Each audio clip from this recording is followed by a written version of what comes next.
ಎಲ್ಲರಿಗೂ ನಮಸ್ತೆ ಸ್ನೇಹಿತರೆ. ಓಂನ ಸಂಕೇತವು ಸಕಾರಾತ್ಮಕ ಶಕ್ತಿಯ ಮೂಲ. ಮನೆ ಅಥವಾ ಕಚೇರಿಯಲ್ಲಿ ಬರೆಯುವುದರಿಂದ ಪರಿಸರದಲ್ಲಿ ಶಾಂತಿ ಮತ್ತು ಸಂತೋಷದ ಭಾವನೆ ಉಂಟುಮಾಡುತ್ತದೆ. ಇದರಿಂದಾಗಿ ಜೀವನದಲ್ಲಿ ಸಕಾರಾತ್ಮಕ ಬದಲಾವಣೆಗಳು ಬರುತ್ತವೆ. ಓಂನ ಚಿಹ್ನೆಯು ಮಾನಸಿಕ ಶಾಂತಿ ಮತ್ತು ಸಮತೋಲನವನ್ನು ನೀಡುತ್ತದೆ. ಇದನ್ನು ಮನೆಯಲ್ಲಿ ಇಡುವುದರಿಂದ ಮನಸ್ಸು ಶಾಂತವಾಗಿ ಒತ್ತಡ ಕಡಿಮೆಯಾಗುತ್ತದೆ. ಇದರಿಂದ ಕುಟುಂಬದಲ್ಲಿ ಸಾಮರಸ್ಯ ಉಳಿಯುತ್ತದೆ. ಹಾಗೆಯೇ ಓಂ ಸಮೃದ್ಧಿಯ ಸಂಕೇತವೆಂದು ಪರಿಗಣಿಸಲಾಗಿದೆ. ವಾಸ್ತು ಪ್ರಕಾರ ಇದನ್ನು ಮನೆಯ ಮುಖ್ಯ ದ್ವಾರದಲ್ಲಿ ಇರಿಸುವುದರಿಂದ ಮನೆಯಲ್ಲಿ ಸುಖ, ಶಾಂತಿ, ಧನ ಧಾನ್ಯದ ಕೊರತೆ ಇರುವುದಿಲ್ಲ. ಹಾಗೆಯೇ ಓಂನ ಸಂಕೇತವು ನಕಾರಾತ್ಮಕ ಶಕ್ತಿಯನ್ನು ನಾಶ ಮಾಡಲು ಸಹಾಯವಾಗಿದೆ.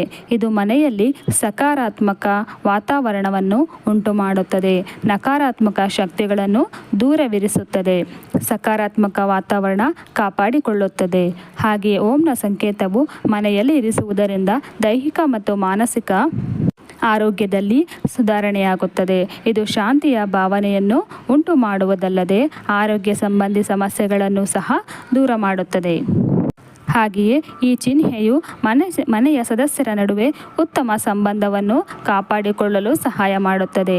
ಹಾಗೆಯೇ ಪರಸ್ಪರ ತಿಳುವಳಿಕೆಯನ್ನು ಉತ್ತೇಜಿಸುತ್ತದೆ. ಫ್ರೆಂಡ್ಸ್, ಈ ಒಂದು ಮಾಹಿತಿ ನಿಮಗೆ ಇಷ್ಟ ಆಗಿದ್ದರೆ ನನ್ನ ವಿಡಿಯೋಗೆ ಒಂದು ಲೈಕನ್ನು ಕೊಡಿ. ಧನ್ಯವಾದಗಳು.